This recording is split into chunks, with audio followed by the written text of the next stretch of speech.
Rizal Mahendra suka banget sama barang-barang rusak. Bengkel radionya di Cheltenham jadi semacam tempat umpet yang berantakan, penuh sama tabung vakum dan resistor bengkel itu. Dengan jendela gaya Victorianya dan radio-radio berdebu, kayak berhenti di masa lalu. Udara di dalamnya bau solder campur teh.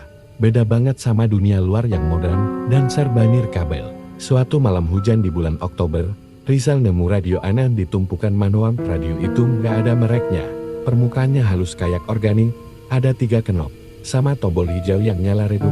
Dia nggak inget pernah nerima radio itu, tapi tetap aja dia nyolokin, begitu dinyalain.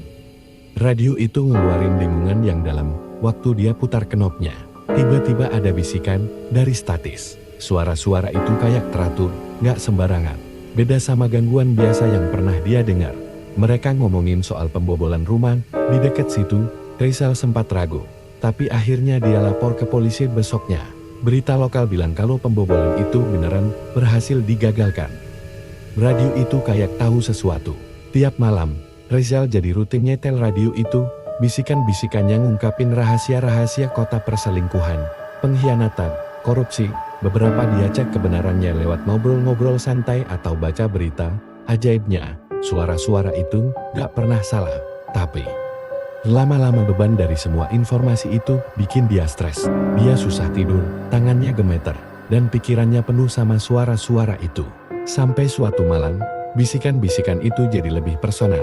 Mereka ngomongin hidup Rizal teh dinginnya, saudara perempuannya yang udah lama gak dia hubungi. Ketakutannya pas mereka nyebut soal kematian ayahnya.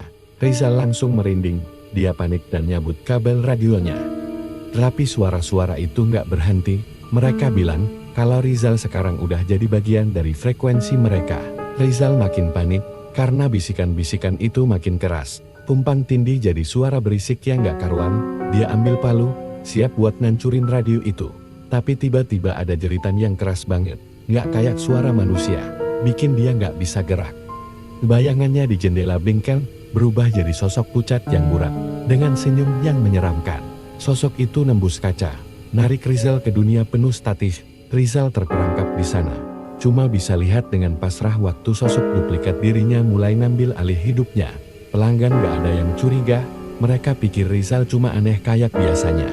Larut malam, bisikan-bisikan terus keluar dari bengkel, nyampur sama suara statis di malam-malam yang sunyi.